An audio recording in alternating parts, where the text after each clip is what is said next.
નમસ્કાર મિત્રો, લાસ્ટ લેક્ચરમાં આપણે એપ્લિકેશન 1 નષ્ટ સમીકરણ ઉપર ફોકસ કર્યું હતું.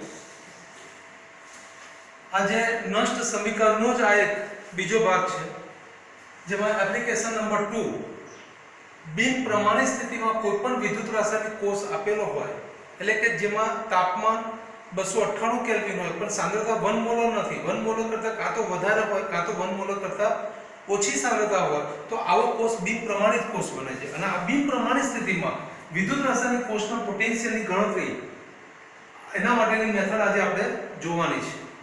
તો એનો પહેલો એક એક્ઝામ્પલ જોઈએ કે 298 કેલ્વિન તાપમાને નીચે દર્શાવેલ કોષનું પોટેન્શિયલ શોધો. તમને આ પ્રકારે એક વિદ્યુત રાસાયણિક કોષ આપેલો છે Mg/Mg2+, 0.01 મોલર, ડબલ લાઇન એટલે કે ક્ષાર સેતુ, એલ્યુમિનિયમ 3+, 10⁻³ મોલર એલ્યુમિનિયમ. અને બંને અર્ધકોષો માટેના પ્રમાણિત રિડક્શન પોટેન્શિયલના મૂલ્યો પણ આપણી જોડે અવેલેબલ છે. તો આનું કેલ્ક્યુલેશન આજે આપણે કઈ રીતે કરવાના છે એટલે કઈ રીતે થઈ શકે તો એ જરા જોઈએ. સૌથી પહેલા જ્યારે આ એક્ઝામ્પલ હોય તો એમાં આનું પહેલું સ્ટેપ છે કોષ પ્રક્રિયા. આ ક્ષાર સેતુ છે, ક્ષાર સેતુની હંમેશા ડાબી બાજુ એનોડ હોય, તેની જમણી બાજુ હંમેશા કેથોડ હોય. તો એનોડ અને કેથોડ.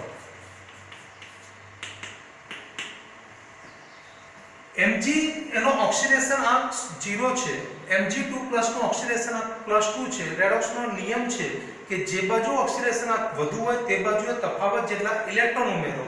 તો આનું રિએક્શન આવું થશે, Mg solid it gives Mg2+ 10⁻² molar, 0.01 molar એટલે 10⁻² મોલર +2 ઇલેક્ટ્રોન. બીજી બાજુ ફોકસ કરીએ એલ્યુમિનિયમ માટે, તો aluminium 3+, 10⁻³ molar +3 electron it gives aluminium solid. આ બંને રિએક્શનમાં આપણે જોઈ શકીએ છીએ કે ઇલેક્ટ્રોનની સંખ્યા સરખી નથી. તો ઇલેક્ટ્રોનની સંખ્યા સરખી કરવા માટે પહેલું જે સમીકરણ છે એને 3 વડે મલ્ટીપ્લાય કરીએ અને બીજા સમીકરણને 2 વડે મલ્ટીપ્લાય કરીએ. તો આપણી જોડે જે નેટ સમીકરણ આવશે અહીંયા 3 વડે મલ્ટીપ્લાય કરીશું તો આ રીતે બની જશે, અને 3 × 2 તો એનું મલ્ટીપ્લિકેશન છે એ 6 થશે. એ જ રીતે અહીંયા 2 વડે મલ્ટીપ્લાય કરીએ અને અહીંયા 3 × 2 6. તો આ રીતે 3 અને 2 વડે મલ્ટીપ્લાય કર્યા પછીનું આ નેટ ઇફેક્ટ આવી ગઈ અને આપણને ખ્યાલ છે. ઇલેક્ટ્રોન સમાનીકરણ કર્યા પછી કોષ પ્રક્રિયાનું સમીકરણ લખવાનું છે. બંને બાજુથી સમાન માત્રામાં ઇલેક્ટ્રોનને આપણે રિજેક્ટ કરી દઈએ તો સમીકરણ નેટ બને છે Mg solid 2 mall aluminium 3+, 10⁻³ molar it gives 3 mall Mg2+, 10⁻² molar +2 mall aluminium solid. તો આ સમીકરણમાં સ્થાનાંતરિત પામેલ ઇલેક્ટ્રોનની સંખ્યા એટલે કે ઇલેક્ટ્રોનની લેવડ દેવડ, ઇલેક્ટ્રોનનું આદાન પ્રદાન પામેલ ઇલેક્ટ્રોનની જે સંખ્યા છે એ અહીંયા 6 છે. કારણ કે એનોડ ઉપરથી 6 ઇલેક્ટ્રોન ગુમાવ્યા છે અને કેથોડ ઉપરથી 6 ઇલેક્ટ્રોન મેળવ્યા છે. એનો અર્થ એમ થયો કે ઇલેક્ટ્રોનનું સ્થાનાંતરણ પામેલ સંખ્યા એ 6 છે. તો ઇલેક્ટ્રોનની સ્થાનાંતરણ પામેલ સંખ્યા એને આપણે n ની વેલ્યુ કહીએ તો n 6. ટૂંકમાં એટલું યાદ રાખવાનું છે, રેડોક્સ પ્રક્રિયામાં જે ઇલેક્ટ્રોન સમાનીકરણ થતા હોય તે ઇલેક્ટ્રોન એ n ની કિંમત કહેવાય છે. નંબર 2, E0 સેલની ગણતરી.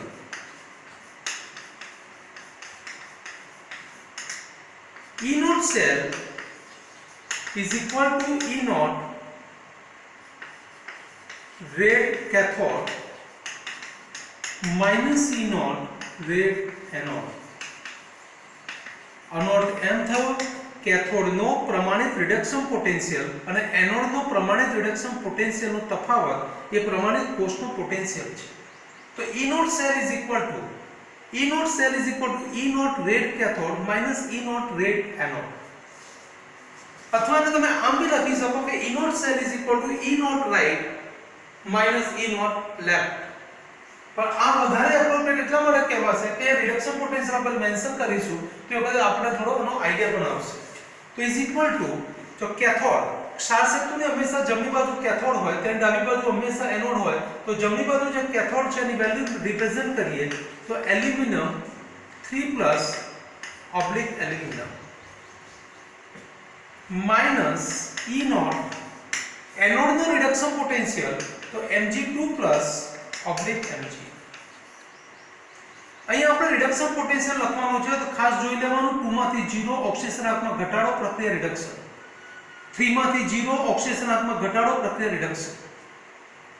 અને આ બંનેના રિડક્શન પોટેન્શિયલના મૂલ્યો આપણને અહીંયા રિપ્રેઝન્ટ કરેલા છે, આપેલા છે.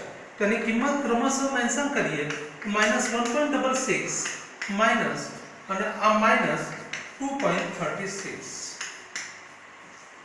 આ માઈનસ માઈનસ પ્લસ થઈ જશે અને એમાંથી આ વેલ્યુ માઈનસ થઈ જશે, સબટ્રેક્ટ થશે તો 2.36 માઈનસ 1.66 0.70 તો is equal two plus 0.70 volt. તો આનું સેકન્ડ સ્ટેપ થઈ ગયું. બિન પ્રમાણિત સ્થિતિમાં કોષનું પોટેન્શિયલ જ્યારે શોધવું હોય તો એનું પહેલું સ્ટેપ છે કોષ પ્રક્રિયા, એનું બીજું સ્ટેપ છે E0 સેલની ગણતરી, અને ત્યારબાદ એનું જે થર્ડ સ્ટેપ છે E સેલની ગણતરી જોઈએ. તો થર્ડ સ્ટેપ E સેલની ગણતરી. E સેલ બરાબર E0 cell minus 0.059 divide by n. તો n ની વેલ્યુ છે 6 log base 10 નિપજ બાજુની સાંદ્રતા ભાગ્યા પ્રક્રિયક બાજુની સાંદ્રતા. અહીં લાસ્ટ લેક્ચરમાં બી આપણે બોલી ચૂક્યા હતા કે કોઈ પણ ઘન પદાર્થની સાંદ્રતા હંમેશા 1 હોય છે. તો ધેટ મીન્સ આની વેલ્યુ 1 છે, આની વેલ્યુ પણ 1 થશે કારણ Mg સોલિડ છે અને ઘન પદાર્થની સાંદ્રતા હંમેશા 1 હોય છે. તો આ આયન જે છે એના તત્વયોગ્ય ગુણાંક સાથે એને રિપ્રેઝન્ટ કરીએ, દર્શાવીએ તો Mg2+3 ડિવાઇડ એલ્યુમિનિયમ 3+2. કિંમત મૂકીએ E0 સેલ તો E cell is equal to E0 cell 0.70 minus 0.059 divided by 6 log નિપજ બાજુ જે આયન છે Mg2+ એની જે સાંદ્રતા છે 10⁻², અને એ ⁵ છે ડિવાઇડ બાય એલ્યુમિનિયમ 3+ એની સાંદ્રતા 10⁻³ ⁵². અહીંયા આ 10⁻6 થશે, આ 10⁻6 થશે, 10⁻6 upon 10⁻6 તો એકબીજાની અસરને નાબૂદ કરશે. તો ઇઝ ઇક્વલ ટુ, તો therefore E cell is equal to 0.70 minus 0.059 divided by 6 log 10⁻6 upon 10⁻6. 10⁻6 cancel થઈ ગયા, વેલ્યુ 1 થઈ ગઈ, log 1 એટલે 0 is equal to 0.70 minus 0.059 divided by 6 multiply 0, so is equal to 0.70 volt. તો આ રીતે આપણે બિન પ્રમાણિત સ્થિતિમાં જ્યારે તો કોષ આપેલો હોય, આ કોષ બિન પ્રમાણિત સ્થિતિમાં હતો, સાંદ્રતા જોઈને જ આપણને ખ્યાલ આવે કે એ સાંદ્રતા 1 મોલર સિવાયની સાંદ્રતા છે. એનો અર્થ એમ થયો કે આ જે કોષ છે બિન પ્રમાણિત સ્થિતિમાં છે, અને બિન પ્રમાણિત સ્થિતિમાં કોષનો પોટેન્શિયલ શોધવો હોય તો હંમેશા નષ્ટ સમીકરણનો ઉપયોગ કરવો પડે. અને નષ્ટ સમીકરણની મદદથી આપણે કોષનો પોટેન્શિયલ શોધવો હોય તેના 3 તબક્કા છે. એક પહેલો તબક્કો છે કોષ પ્રક્રિયા, એનો બીજો તબક્કો છે E0 સેલની ગણતરી, અને એનો ત્રીજો તબક્કો છે E સેલની ગણતરી. આ 3 તબક્કામાંથી પસાર થઈએ તો 3 તબક્કાના અંતે આપણને કોષનો પોટેન્શિયલ મળે છે 0.70 વોલ્ટ. તો આ તમારે એક્ઝામ્પલ ગણી પાડવાનું છે. એક્ઝામ્પલ ગણ્યા પછી આપણી જોડે બીજા એક્ઝામ્પલ છે, બીજો અને ત્રીજો બંને એક્ઝામ્પલ આપણે જોવાના છીએ. તો એના પછીનો જે સેકન્ડ એક્ઝામ્પલ છે એના ઉપર જરા આપણે ધ્યાન કેન્દ્રિત કરીએ. સેમ એક્ઝામ્પલ છે 298 કેલ્વિન તાપમાને કોષનો પોટેન્શિયલ શોધો, પણ આપણને કોષ બદલ્યો છે, કોષ અલગ આપેલો છે. તો એ જોઈએ.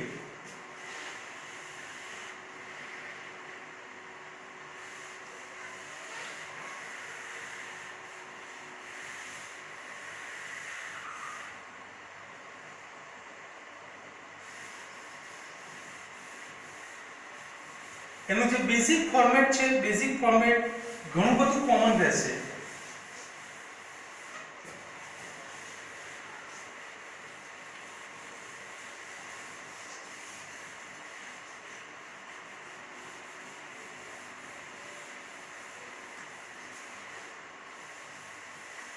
જોઈએ સેકન્ડ એક્ઝામ્પલ, ઝિંક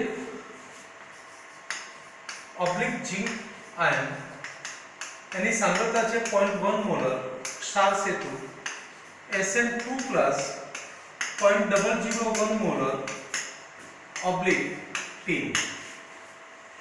આ બંને અર્ધકોષો જે આપેલા છે એના પોટેન્શિયલ પણ આપેલા છે. તો E0 Zn2 oblique Zn is equal to -0.76 volt અને E0 Sn2 oblique Sn is equal to -0.13 volt. તો આ એક એક્ઝામ્પલ, બીજો એક્ઝામ્પલ કે જે આગળ જે આના પૂર્વગામી એક એક્ઝામ્પલ જોઈ ગયા એના પછીનો જે એ જ પ્રકારનો એક્ઝામ્પલ આપણે સેકન્ડ એક્ઝામ્પલ જોઈ રહ્યા છીએ. કોષ પ્રક્રિયાથી શરૂ કરીએ તો ક્ષાર સેતુની હંમેશા ડાબી બાજુ એનોડ હોય અને તેની જમણી બાજુ કેથોડ હોય છે. આનો ઓક્સિડેશન આંક 0 છે, અહીંયા ઓક્સિડેશન આંક +2 છે. ઓક્સિડેશન આંક જે બાજુ વધારે હોય તે બાજુ તફાવત જેટલા ઇલેક્ટ્રોન ઉમેરવા પડે. તો અહીંયા ઓક્સિડેશન આંકનો બેનો ડિફરન્સ છે, એનો અર્થ એમ થયો કે બે ઇલેક્ટ્રોન આ બાજુ એડ કરવા પડે. તો zinc it gives Zn +2 0.1 molar +2 electron. Tin ion Sn2 stannous ion 0.001 molar +2 electron, it gives tin. બેનું કોમ્બિનેશન કરીએ, બંને બાજુ ઇલેક્ટ્રોનની સંખ્યા એક સમાન છે તો ઇલેક્ટ્રોન ઉડાડી દઈએ. જેટલા ઇલેક્ટ્રોન ઉડાડીએ છે એ હંમેશા n કહેવાય. ટૂંકમાં એટલું યાદ રાખવાનું. અથવા આપણે અગાઉ પણ બોલી ચૂકેલા છીએ કે સ્થાનાંતરિત પામેલ ઇલેક્ટ્રોનની સંખ્યા એ હંમેશા n કહેવાય છે. કોષ પ્રક્રિયાનું સમીકરણ લખીએ, zinc Sn2 10⁻³ molar, it gives Zn2 10⁻⁻1 molar tin solid. ચલો હવે સેકન્ડ સ્ટેપ છે E0 સેલની ગણતરી. તો E0 cell is equal to E0 red cathode minus E0 red anode is equal to E0 cathode નો રિડક્શન પોટેન્શિયલ, એટલે tin નો reduction potential લખવાનો છે Sn2 oblique Sn minus E0 Zn2 oblique Zn. આ બંને રિડક્શન પોટેન્શિયલ આપણને અનુક્રમે તેની વેલ્યુ પણ આપેલી છે. એ બંને વેલ્યુ સબસ્ટિટ્યુટ કરીએ, -0.14 -0.76. JW અને નીટની અંદર આપણને કેલ્ક્યુલેટર આપતા નથી, વર્બલી જ કેલ્ક્યુલેશન કરવાની હોય છે અને એટલા માટે થોડી બેઝિક કેલ્ક્યુલેશનનો આપણે મહાવરો રાખીશું. શક્ય હોય ત્યાં સુધી કેલ્ક્યુલેટર વગર જો પ્રયત્ન થતો હશે તેનો આપણે ધ્યાન રાખીશું. તો અહીંયા માઈનસ માઈનસ પ્લસ થઈ જશે તો 0.76 -0.14 0.76 -0.14 0.62 વોલ્ટ. એના પછીનું ત્રીજું સ્ટેપ છે ઈ સેલની ગણતરી. E cell is equal to E0 cell minus 0.059 divided by n log નિપજોની સાંદ્રતા ભાગ્યા પ્રક્રિયકોની સાંદ્રતા. પણ કોઈ પણ ઘન પદાર્થની સાંદ્રતા હંમેશા 1 હોય છે. એટલે ટીની સાંદ્રતા પણ 1, ઝિંકની સાંદ્રતા પણ 1 થશે. તો આ બંનેની જે સાંદ્રતા છે એને રિપ્રેઝન્ટ કરીએ log base 10 Zn2 upon Sn2 is equal to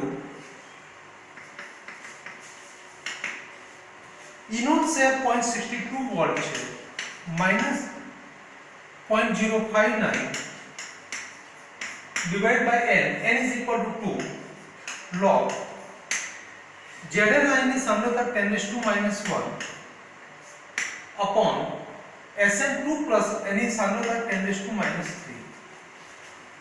બંનેની સાંદ્રતાઓ આપણે અનુક્રમે રિપ્રેઝન્ટ કરી દીધી. અને ત્યારબાદ આ 10⁻³ ને ઉપર લઈ જઈએ તો +10⁻³ થઈ જશે અને 10⁻+3 અને 10⁻⁻1 એટલે log 10⁻2 થશે તો is equal two 0.62 minus 0.059 divided by 2 અને log 10⁻² is equal to 0.62 minus 0.059 divided by 2 multiply 2 log 10 અને 2 log 10 ની વેલ્યુ હંમેશા 2 છે log 10 ની વેલ્યુ હંમેશા 1 થાય છે તો આ 2 બંને બાજુથી કેન્સલ થઈ જશે તો એની વેલ્યુ થઈ જશે 0.62 minus 0.059 ફરીથી સબટ્રેક્શન કરી લઈએ 0.62 minus 0.059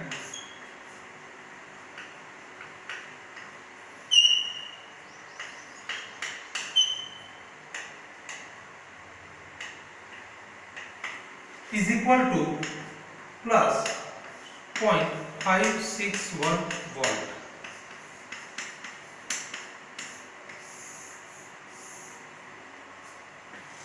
तो आ सेकंड एग्जांपल નો આન્સર થઈ ગયો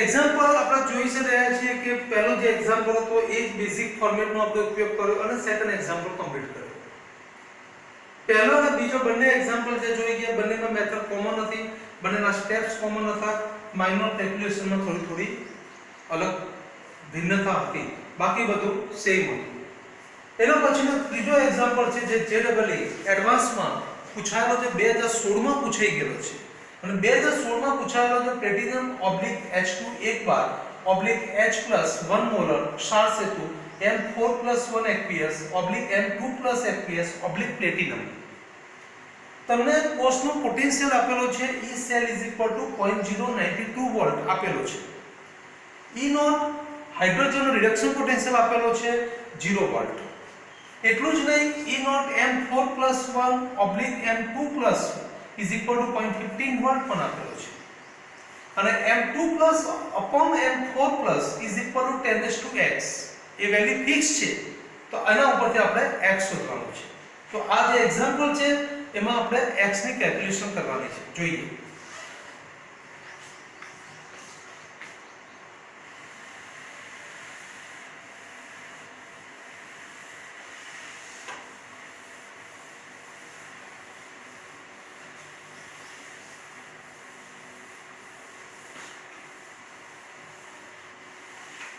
તો આજે આ બીજી એક એપ્લિકેશન હતી કે બી પ્રમાણે સ્થિતિમાં વિદ્યુત રાસાયણિક કોષનો પોટેન્શિયલ કેવી રીતે આપણે કેલ્ક્યુલેટ કરી શકીએ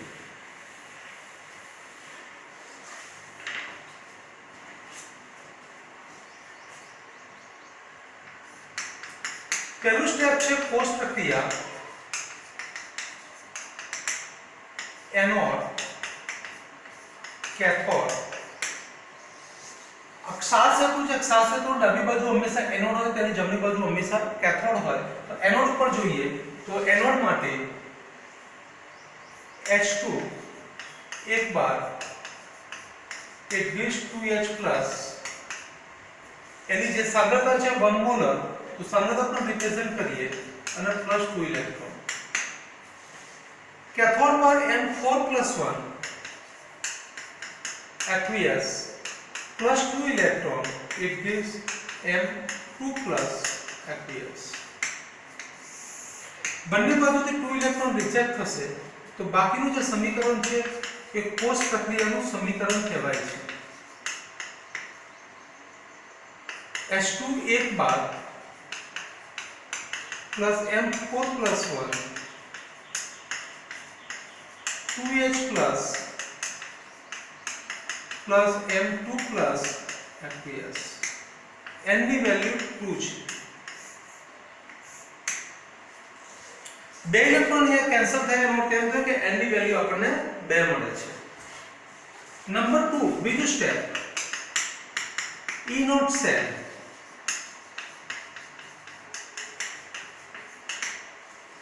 આ જે સમીકરણ છે એમાં બંનેના આપણે જો રિડક્શન પોટેન્શિયલ અવેલેબલ છે કેટલીક વખત એવું થાય કે રિડક્શન પોટેન્શિયલ આપે છે કે ઓક્સિડેશન પોટેન્શિયલ આપે છે ચેક કરી લેવાનું કારણ કે આપણે એક જ સિસ્ટમમાં રહેવાનું છે. જ્યારે કોઈ પણ એક્ઝામ્પલ ગણીએ તો આપણે જે અગાઉના 10મા ધોરણ સુધી આપણે સિસ્ટમમાં જોઈ ચૂકેલા છે કે આપણે એમકેએસ નો ઉપયોગ કરતા હોય તેમાં સીજીએસ નો એકમ ના ચાલે. સીજીએસ સિસ્ટમનો ઉપયોગ કરતા હોઈએ તો એમકેએસ ના ચાલે. તો એ રીતે અહીંયા પણ એવું છે કે જો રિડક્શન પોટેન્શિયલનો ઉપયોગ કરીએ જ છીએ આપણે તો આ બંને પોટેન્શિયલ રિડક્શન છે એ ખાસ વેરીફાઈડ કરી લેવાનું અને પછી જ એક્ઝામ્પલમાં આગળ વધવાનું છે. તો બંને રિડક્શન પોટેન્શિયલની કિંમતો છે. તો E nought cell is equal to E naught M4 plus 1 oblique M2 plus 1 minus E naught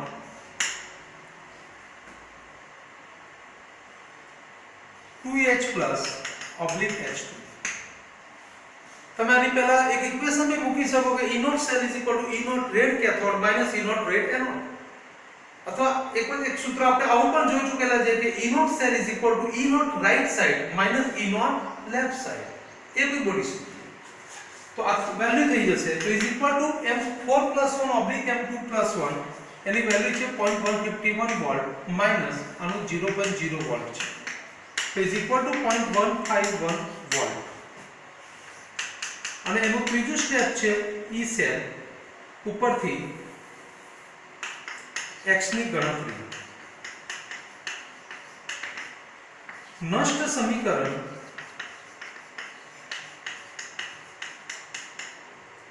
E cell is equal to E naught cell minus 0.059 divided by n log નિપજ બાજુની સાંદ્રતા ભાગ્યા પ્રક્રિયક બાજુની સાંદ્રતા. આ નિપજ તરીકે H+ છે તો H+ ની સાંદ્રતાનો સ્ક્વેર ઇન્ટુ M2+ ની સાંદ્રતા અપોન H2 એ વાયુ છે. કોઈપણ વાયુની સાંદ્રતા એ હંમેશા તેના આંશિક દબાણ બરાબર હોય. તો અહીંયા H2 ની સાંદ્રતા નહીં લખતા આપણે એનું આંશિક દબાણ pH2 લખીશું અને M4+1. E naught cell ની વેલ્યુ છે આપણી જોડે 0.151 વોલ્ટ. N ની વેલ્યુ અવેલેબલ છે 2. M2+ upon M4+1 એની વેલ્યુ 10⁻x છે. H+ ની સાંદ્રતા 1 મોલર છે અને H2 નું જે દબાણ છે એ 1 બાર છે. આ બધી જ કિંમતો મૂકી દઈએ તો is equal to 0.151 minus 0.059 divided by 2 log આની વેલ્યુ 1 છે આની વેલ્યુ 1 છે અને M2+1 upon M4+1 એટલે log 10⁻x થઈ જશે. વધારે કેલ્ક્યુલેશનમાં લઈ જઈએ આને તો log 10⁻x આપણે જો સૂત્ર છે log x⁻n હોય તો is equal to n log x.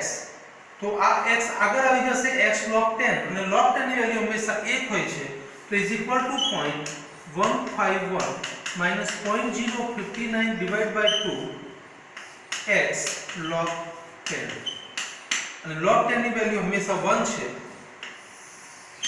તો E cell is equal to 0.151 minus 0.059 divided by 2 into x. E cell ની વેલ્યુ પર આપણી જોડે અવેલેબલ છે 0.092 વોલ્ટ.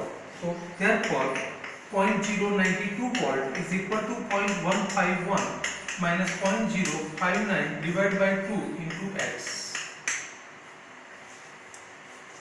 આ માઈનસ વેલ્યુને આમ લઈ જઈએ 0.092 ને બીજી બાજુ લઈ જઈએ પદોની ફેર ગોઠવણી કરતા 0.059 divided by 2 into x is equal to 0.151 minus 0.092. એ આપણી જોડે વેલ્યુ કમ્પ્લીટ થઈ જશે. બંનેનું બાદબાકી કરી લઈએ.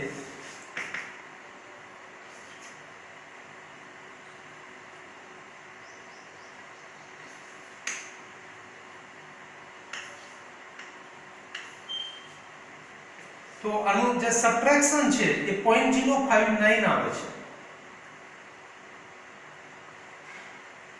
0.059 તો એનું સાદુરૂપ કરીએ તો 0.059 divided by 2 into x. So therefore x is equal to 2 any value છે. તો આ રીતે આપણી જોડે આ બધી બાદબાકી કરેલી છે કે જેના પરિણામે તમને થોડો આઈડિયા બી આવે કે કેલ્ક્યુલેટર તો છે જ આપણી જોડે અવેલેબલ. ત્યાંથી ગણન યંત્રનો તો ઉપયોગ કરી શકાય જ્યારે ઓકવર્ડ ફિગર આવતી હોય તો બને ત્યાં સુધી રેગ્યુલર સેક્શનમાં જ્યારે જેડબલઈ નીટની અંદર જ્યારે એક્ઝામ્પલ આપવામાં આવે છે તો એ લોકો બી તમારું ધ્યાન રાખતા હોય છે કે બને ત્યાં સુધી વિદ્યાર્થીને હેઝિટેશન ના થાય અને બેઝિક કેલ્ક્યુલેશનમાં એક્ઝામ્પલના જવાબ સુધી પહોંચી શકે એ માટેનો સંપૂર્ણ અભિગમ એ લોકો પણ કેળવતા હોય છે અને એ રીતે એ એક્ઝામ્પલના રકમનો ડેટા એ સેટ કરેલો હોય છે. તો એ વખતે બી આપણે જો બેઝિક કેલ્ક્યુલેશન જો કરેલી હોય તો આપણે મને એક્ઝામ્પલ આપણે રન કરી શકીએ.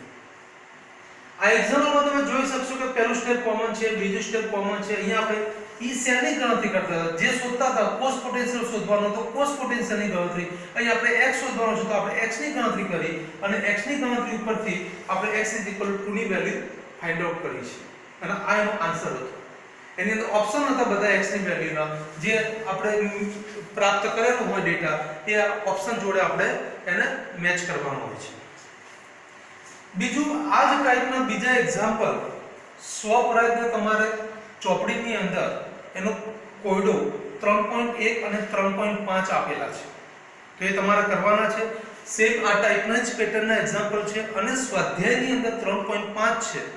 સ્વાધ્યાયના 3.5 ની અંદર તમને 4 થી 5 એક્ઝામ્પલો પણ આ જ પેટર્નના આપેલા છે. તો મિત્રો અત્યારે તમે આ એક્ઝામ્પલોની પ્રેક્ટિસ પણ ઘરે કરજો, જેના પરિણામે તમને એક્ઝામ્પલ ગણવાની, લોગ જોવાની, લોગમાંથી કેલ્ક્યુલેશન કઈ રીતે કરી શકાય, એનું બેઝિક કેલ્ક્યુલેશન કઈ રીતે થાય તો એ કેલ્ક્યુલેશન બી તમે એના આન્સર સુધી પહોંચી શકશો. તો આ એક આપણું એપ્લિકેશન નંબર 2 હતું, જે નષ્ટ સમીકરણની મદદથી બિન પ્રમાણિત સ્થિતિમાં વિદ્યુત રાસાયણિક કોષનું પોટેન્શિયલ કેવી રીતે શોધી શકાય, કેવી રીતે આપણે ફાઇન્ડ કરી શકીએ. તો આ લેક્ચર આપણે આજનો જે વિડિયો જે છે એ તમને ગમ્યો હશે. તમને ગમ્યો હોય તો તમે તેને લાઈક કરજો, તમારા મિત્રોને તમે શેર કરજો અને બીજા નવા વિડિયો જોવા માટે ચેનલને સબસ્ક્રાઇબ કરવાનું ચૂકતા નહીં.